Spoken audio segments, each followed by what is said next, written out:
So I'm Siobhan Barco, and I think you know Steve Jacobs. I do. And this is Jonathan Stock. And we are doing an oral history project with the New Haven County Bar Association. And you have been nominated to be interviewed. I don't know if you know Letitia Davis. Oh, yeah, sure. She's the one who Yes, well, good. called and asked that we interview you. So,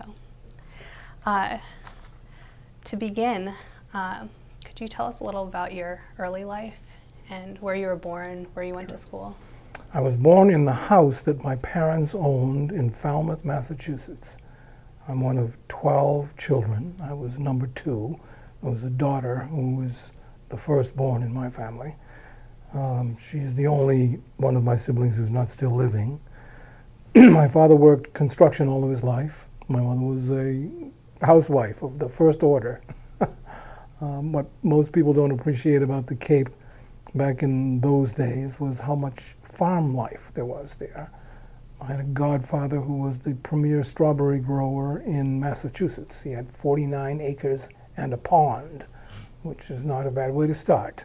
I grew up doing things like picking strawberries and accompanying my father to the cranberry bogs, which were very much a part of the scene back then because all those berries were picked by people by hand.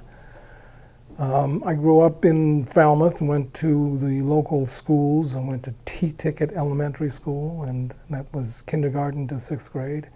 My father, who, as I say, worked construction all his life, participated in the building of the school that became my high school, junior high school and high school. It was an interesting situation because there was only one high school for the 5 or 6 towns that serve that area, including very wealthy towns like North Falmouth and Woods Hole, and very poor towns like T-Ticket and East Falmouth. So everybody took a bus except the people who lived right near the new high school, junior high school, and we were integrated from day one. So whatever issues we had, we played them out right there. And we didn't have many.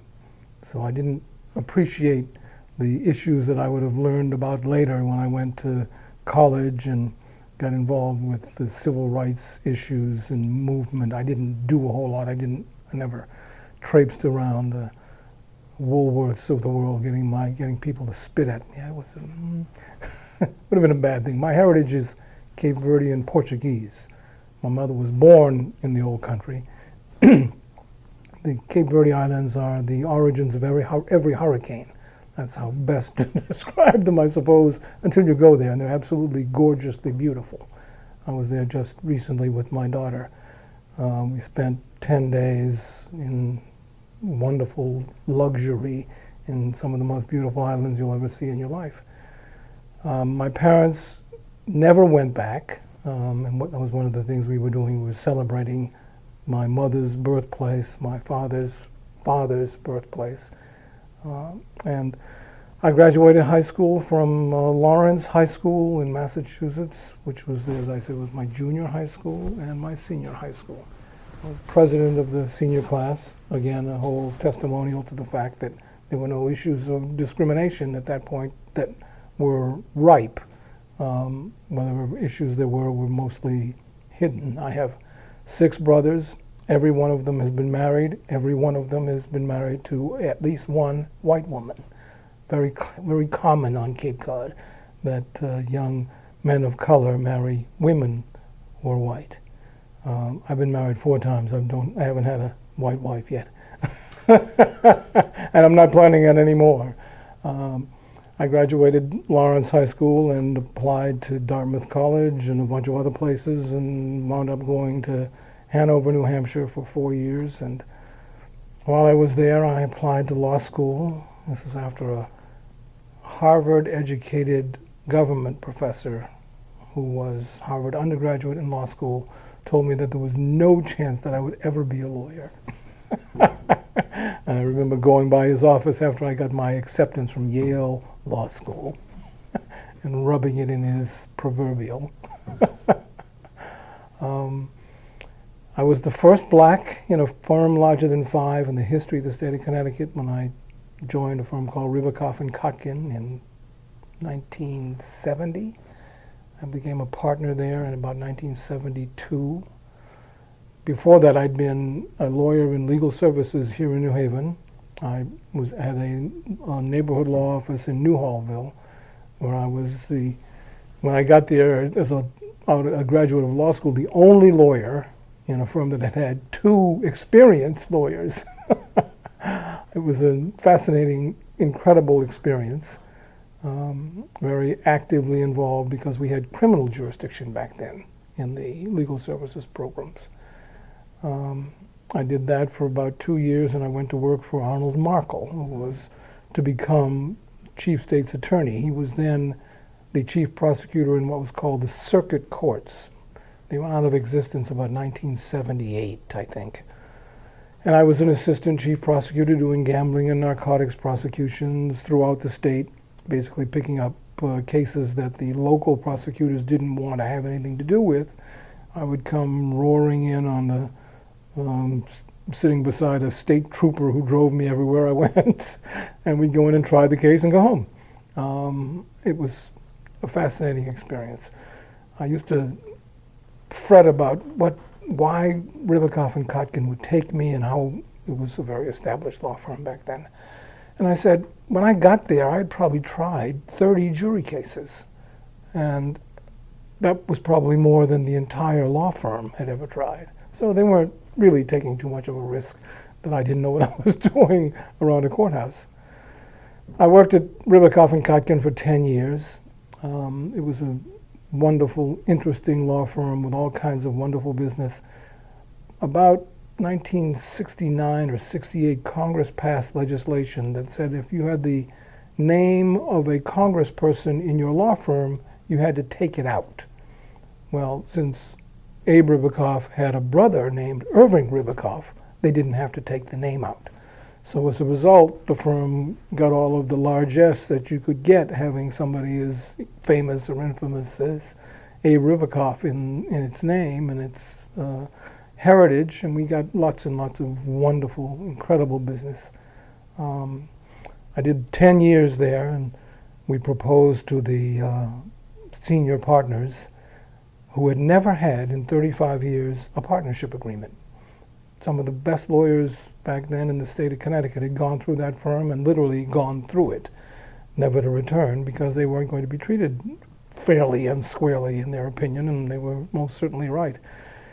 So a bunch of us young upstarts put together a wonderful partnership agreement for what we thought was for the benefit of the two senior partners, approached them with it, and they promptly said, "Get out."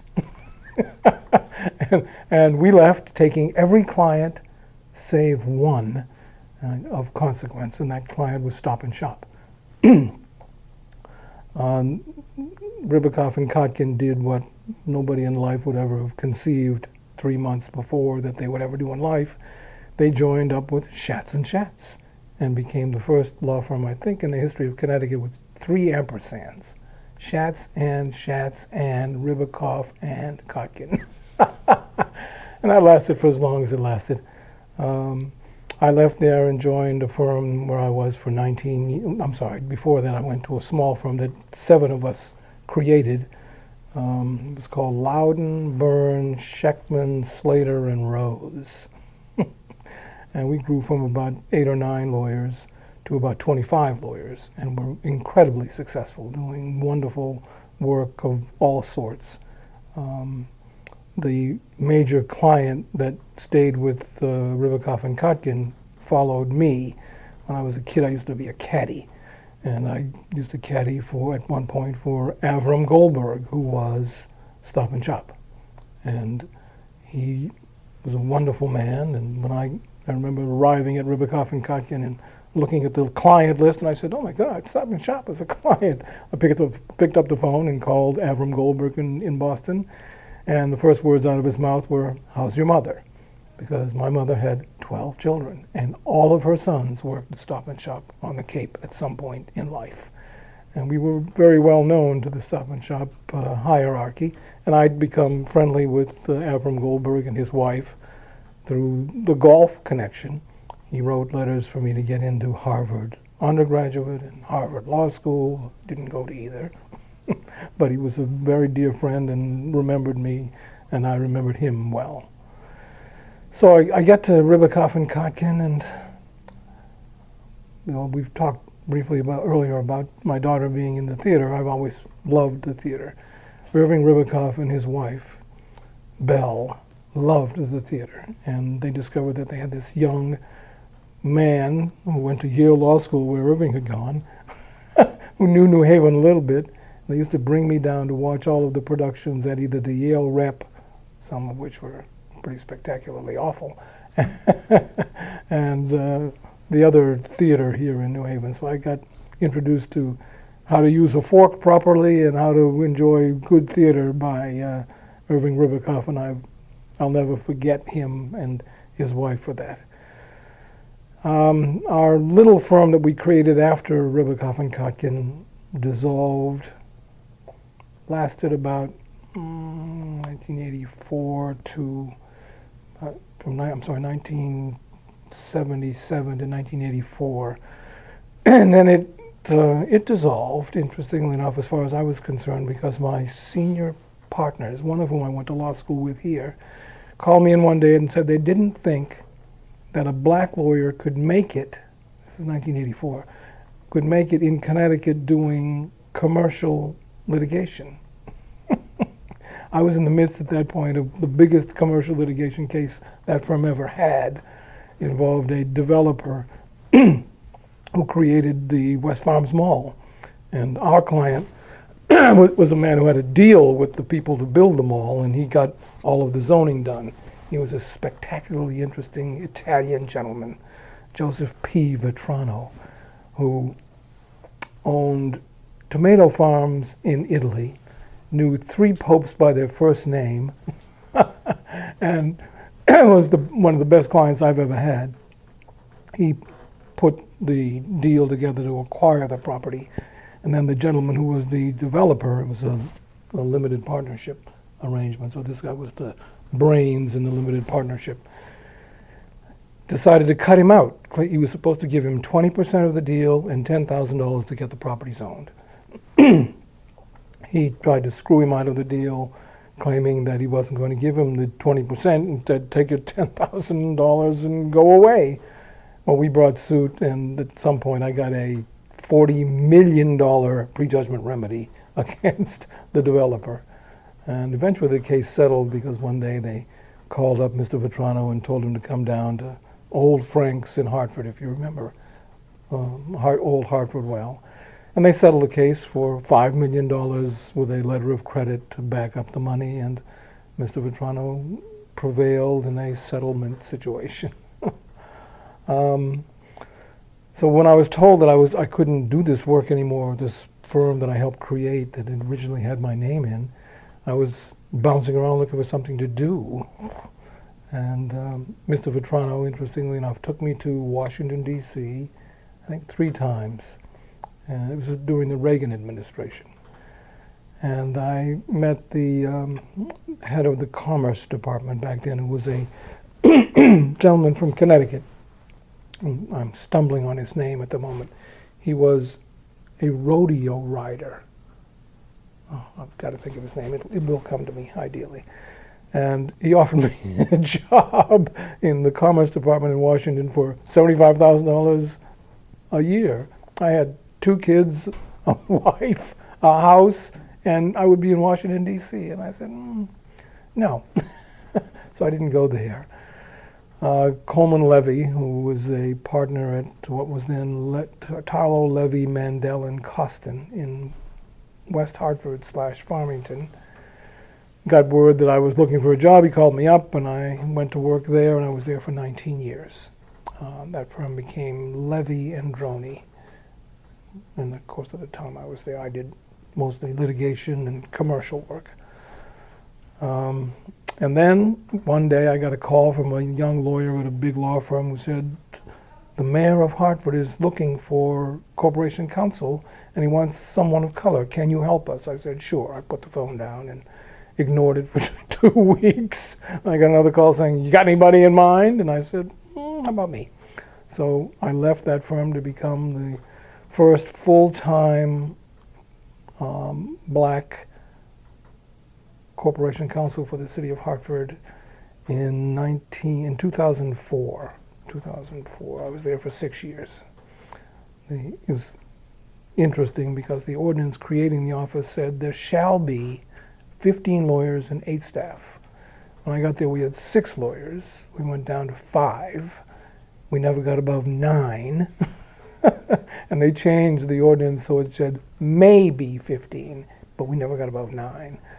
I served that situation for the years 2004 to 2010, at which point Mayor Perez got indicted and a new former council person moved into the chair as he was the president of the council as mayor, and he and I never saw eye to eye, and he asked me to resign. I kind of resigned.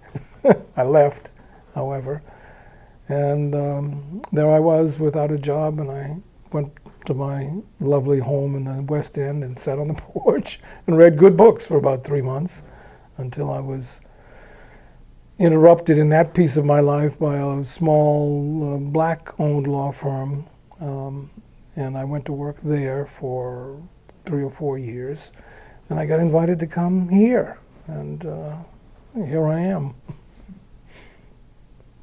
That's the shortcut version.